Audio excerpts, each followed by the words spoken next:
ಸಖತ್ ಖಾರ ಬಣ್ಣ ಮತ್ತು ರುಚಿ ಆಚಿ ಚಿಲ್ಲಿ ಪೌಡರ್. ಕಾಂಗ್ರೆಸ್ ಕ್ರಾಂತಿಯ ಕಿಚ್ಚು ದೆಹಲಿಯಲ್ಲಿ ನಿಗೂಢ ಬೆಳವಣಿಗೆ. ನೋ ಡೆಲ್ಲಿ ಅಂತಲೇ ಈಗ ನ್ಯೂ ಡೆಲ್ಲಿಗೆ ಹಾರಿದ್ದಾರೆ ಡಿಸಿಎಂ ಡಿಕೆ ಶಿವಕುಮಾರ್. ಕಾಂಗ್ರೆಸ್ನಲ್ಲಿ ನವೆಂಬರ್ ಕ್ರಾಂತಿ ಆಗುತ್ತೆ ಅನ್ನೋದು ಬಹಳ ಪ್ರಚಲಿತದಲ್ಲಿರುವಂತಹ ವಿಚಾರ. ನೋ ಡೆಲ್ಲಿ ಅಂತ ಹೇಳ್ತಾನೆ ನ್ಯೂ ಡೆಲ್ಲಿಗೆ ಡಿಸಿಎಂ ಹಾರಿದ್ದಾರೆ. ನವೆಂಬರ್ನಲ್ಲಿ ಕಾಂಗ್ರೆಸ್ನಲ್ಲಿ ಕ್ರಾಂತಿ ಆಗುತ್ತಾ? ಕ್ರಾಂತಿ ಅಂದ್ರೆ ಅದು ಸಂಪುಟ ಬದಲಾವಣೆನ ಅಥವಾ ಮುಖ್ಯಮಂತ್ರಿಗಳ ಬದಲಾವಣೆಯ? ಸಂಪುಟಕ್ಕೂ ಸಿಎಂ ಬದಲಾವಣೆ ವಿಚಾರಕ್ಕೂ ಏನ್ ಲಿಂಕ್ ಅಂತ ನೋಡ್ತಾ ಹೋದ್ರೆ ಒಂದೊಂದೇ ರೋಚಕ ವಿಚಾರಗಳು ಹೊರಬರ್ತಾ ಇವೆ.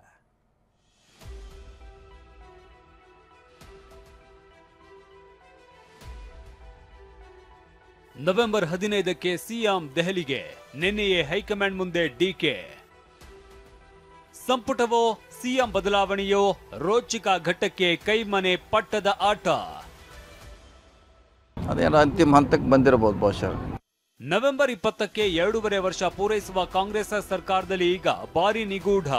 ನವೆಂಬರ್ ಕ್ರಾಂತಿ ನಡೆಯುತ್ತಾ? ಕ್ರಾಂತಿ ಅಂದ್ರೆ ಸಂಪುಟ ಸರ್ಜರಿನ, ಸಂಪುಟ ವಿಸ್ತರಣೆನ, ಅಥವಾ ನಾಯಕತ್ವವನ್ನೇ ಅದಲು ಬದಲು ಮಾಡುವ ಆಟವ? ಹೀಗೆ 10 ಪ್ರಶ್ನೆಗಳು ಹುಟ್ಟಿಕೊಳ್ತಾ ಇವೆ. ಇತ್ತೀಚೆಗೆ ಸಿಎಂ ಪುತ್ರ ಯತೀಂದ್ರ ಸಿಡಿಸಿದ ಉತ್ತರಾಧಿಕಾರಿ ಬಾಂಬ್ನ ಕಂಪನ ಕೈ ಮನೆಯನ್ನ ಇನ್ನೂ ನಡುಗಿಸ್ತಾ ಇದೆ. ಹೀಗಿರುವಾಗ ಸಂಪುಟ ಪುನಾರಚನೆ ಮಾಡಿ ತಮ್ಮ ಕುರ್ಚಿ ಭದ್ರ ಮಾಡಿಕೊಳ್ಳೋದಕ್ಕೆ ಮುಂದಾಗಿರುವ ಸಿಎಂ ಸಿದ್ದರಾಮಯ್ಯ ನವೆಂಬರ್ 15ಕ್ಕೆ ದೆಹಲಿಗೆ ತೆರಳುತ್ತಾ ಇದ್ದಾರೆ. ರಾಹುಲ್ ಗಾಂಧಿ ಅವರನ್ನ ಭೇಟಿ ಮಾಡಿ ಸಂಪುಟ ಪುನಾರಚನೆ ಕುರಿತು ಚರ್ಚಿಸುತ್ತಾರೆ ಅಂತ ಮಾಹಿತಿ ಸಿಕ್ಕಿದೆ. ಈ ಮಧ್ಯೆ ಡಿಸಿಎಂ ಡಿಕೆ ಹೋಗಲ್ಲ ಎನ್ನುತ್ತಲೇ ನಿನ್ನೆನೆ ದೆಹಲಿಗೆ ತಲುಪಿದ್ದಾರೆ. ನೋ ಡೆಲ್ಲಿ ಟೈಮ್ ಇದೆ. ನಾನು ಹೋಗಿ ಜಸ್ಟ್ 1 ಅವರ್ ಮೀಟಿಂಗ್ ಇತ್ತು, ಇನ್ನು ಹೋಗ್ತಾರೆ.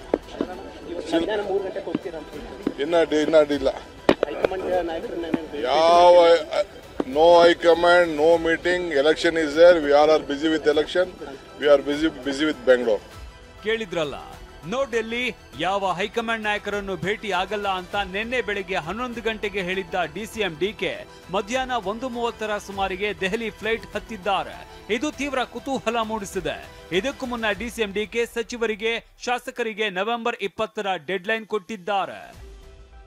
ಅಷ್ಟಕ್ಕೂ ಡಿಕೆ ಕೊಟ್ಟಿರುವ ಡೆಡ್ಲೈನ್ ಏನು ಅಂದ್ರೆ, ಸಚಿವರಿಗೆ, ಶಾಸಕರಿಗೆ ಮತ್ತು ಜಿಲ್ಲಾ ಕಾಂಗ್ರೆಸ್ ಅಧ್ಯಕ್ಷರಿಗೆ ಡಿಕೆ ಶಿವಕುಮಾರ್ ಒಂದು ಪತ್ರ ಬರೆದಿದ್ದಾರೆ. ನವೆಂಬರ್ 20ಕ್ಕೆ ಕಾಂಗ್ರೆಸ್ ಸರ್ಕಾರ ಅಧಿಕಾರಕ್ಕೆ ಬಂದು 2.5 ವರ್ಷ ಪೂರ್ಣವಾಗುತ್ತೆ. ಇದೀಗ ಅದೇ ನವೆಂಬರ್ 20ರ ಡೆಡ್ಲೈನ್ ಅನ್ನ ಡಿಸಿಎಂ ಡಿಕೆ ನೀಡಿದ್ದಾರೆ.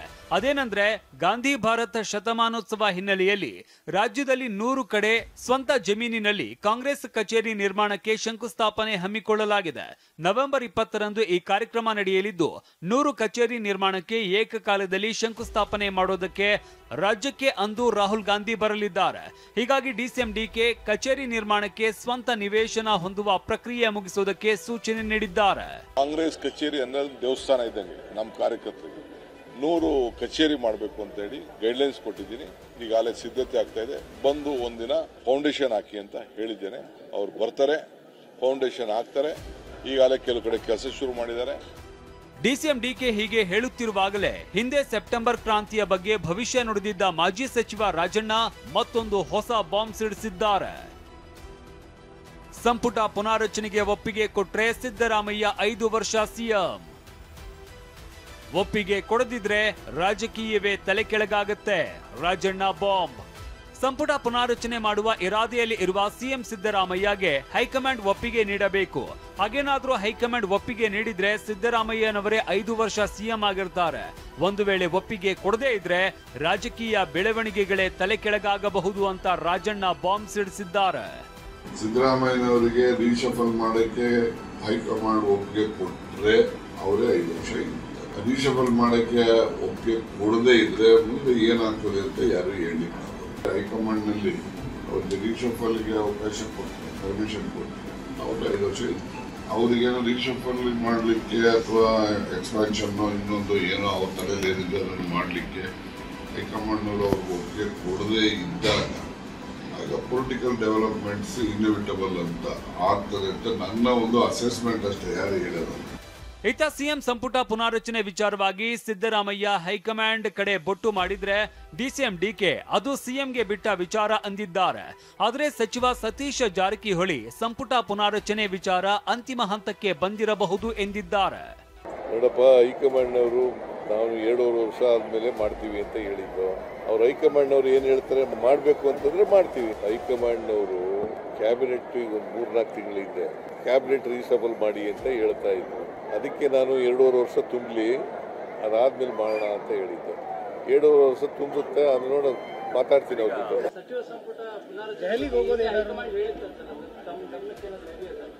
ಚೀಫ್ ಮಿನಿಸ್ಟರ್ ಮಾತಾಡ್ತಾರೆ ಅದನ್ನು ಅವರು ಅಲ್ಲ, ಸಂಪುಟ ಮತ್ತು ಬದಲಾವಣೆ ಇದ್ರೆ ಬದಲಾವಣೆ ಆಗೇ ಆಗ್ತಾರೆ. ಮತ್ತು ಹಳಬರು ಹೋಗಿ ಹೊಸವರು ಬಂದೇ ಬರ್ತಾರೆ. ಸೊ ಮುಂಚೆ ಕೂಡ 30 ತಿಂಗಳ ನಂತರ ಮಾಡಬೇಕಂತ ಒಂದು ಚರ್ಚೆ ನಡೀತಾ ಇತ್ತು. ಅದೇನೋ ಅಂತಿಮ ಹಂತಕ್ಕೆ ಬಂದಿರಬಹುದು ಬಹುಶಃ. ಸನ್ಮಾನ್ಯ ಸಿದ್ದರಾಮಯ್ಯನವರು ಕಿತ್ತೂರು ಉತ್ಸವಕ್ಕೆ ಬಂದಿದ್ದರು. ಬಂದಂಥ ಸಂದರ್ಭದಲ್ಲಿ ಹೈಕಮಾಂಡ್ ನನಗೆ ಸೂಚನೆ ಕೊಟ್ಟಿದೆ, 2.5 ವರ್ಷಕ್ಕೆ ಸಂಪುಟ ವಿಸ್ತರಣೆಯನ್ನು ಮಾಡಬೇಕು ಅಂತ ಹೇಳಿ ಈಗಾಗಲೇ ನನಗೆ ನಿರ್ದೇಶನ ನೀಡ್ಯಾರ ಅಂತೇಳಿ. ಒಂದು ಮಂತ್ರಿಮಂಡಲ ವಿಸ್ತರಣೆ ಮಾಡ್ತಕ್ಕಂಥ ಪರಮಾಧಿಕಾರ ಇರ್ತಕ್ಕಂಥದ್ದು ಮಾನ್ಯ ಮುಖ್ಯಮಂತ್ರಿಗಳಿಗೆ. ಇನ್ನು ಸಚಿವ ಕೃಷ್ಣ ಭೈರೇಗೌಡ ಹೈಕಮಾಂಡ್ ಹೇಳಿದ್ರೆ ಸಚಿವ ಸ್ಥಾನ ತ್ಯಾಗಕ್ಕೂ ಸಿದ್ಧ ಎಂದಿದ್ದಾರೆ. ಇದಕ್ಕೆ ಪ್ರತಿಕ್ರಿಯೆ ನೀಡಿರುವ ಪ್ರಿಯಾಂಕ್ ಖರ್ಗೆ ಸಹ ಹೈಕಮಾಂಡ್ ನಿರ್ಧಾರಕ್ಕೆ ಬದ್ಧ ಎಂದಿದ್ದು, ಏನೇ ಜವಾಬ್ದಾರಿ ಕೊಟ್ಟರೂ ಓಕೆ ಎಂದಿದ್ದಾರೆ. ಅವರು ಸೂಚನೆ ಕೊಟ್ರೆ ಅದೇನು ನಾನು ತ್ಯಾಗ ಅಂತೇನು ಹೇಳೋದಿಲ್ಲ, ಅದು ನಮ್ಮ ಕರ್ತವ್ಯ. ನಾವಂತೂ ತಯಾರು.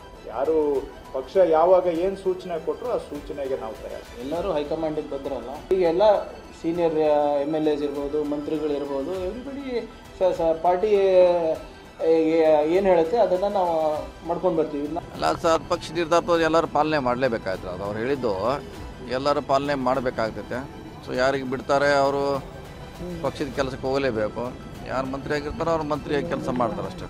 ಅಲ್ಲಿಗೆ ಒಂದಂತೂ ಸ್ಪಷ್ಟ, ಹೈಕಮಾಂಡ್ ಕಾಯಿ ಮೂವ್ ಮಾಡಿದ್ರಷ್ಟೇ ರಾಜ್ಯ ರಾಜಕಾರಣದ ಕ್ರಾಂತಿ. ಕಿಚ್ಚು ಏನಿದೆಯೋ ಅದು ಹೊರಗೆ ಬರುತ್ತೆ. ಆದ್ರೆ ಆ ಕಾಯಿಯನ್ನ ಹೈಕಮಾಂಡ್ ಯಾವಾಗ ಮೂವ್ ಮಾಡುತ್ತೆ ಅನ್ನೋದು ಸದ್ಯದ ಕುತೂಹಲ. ಪ್ರಸನ್ನ ಗಾಂವ್ಕರ್, TV9 ಬೆಂಗಳೂರು.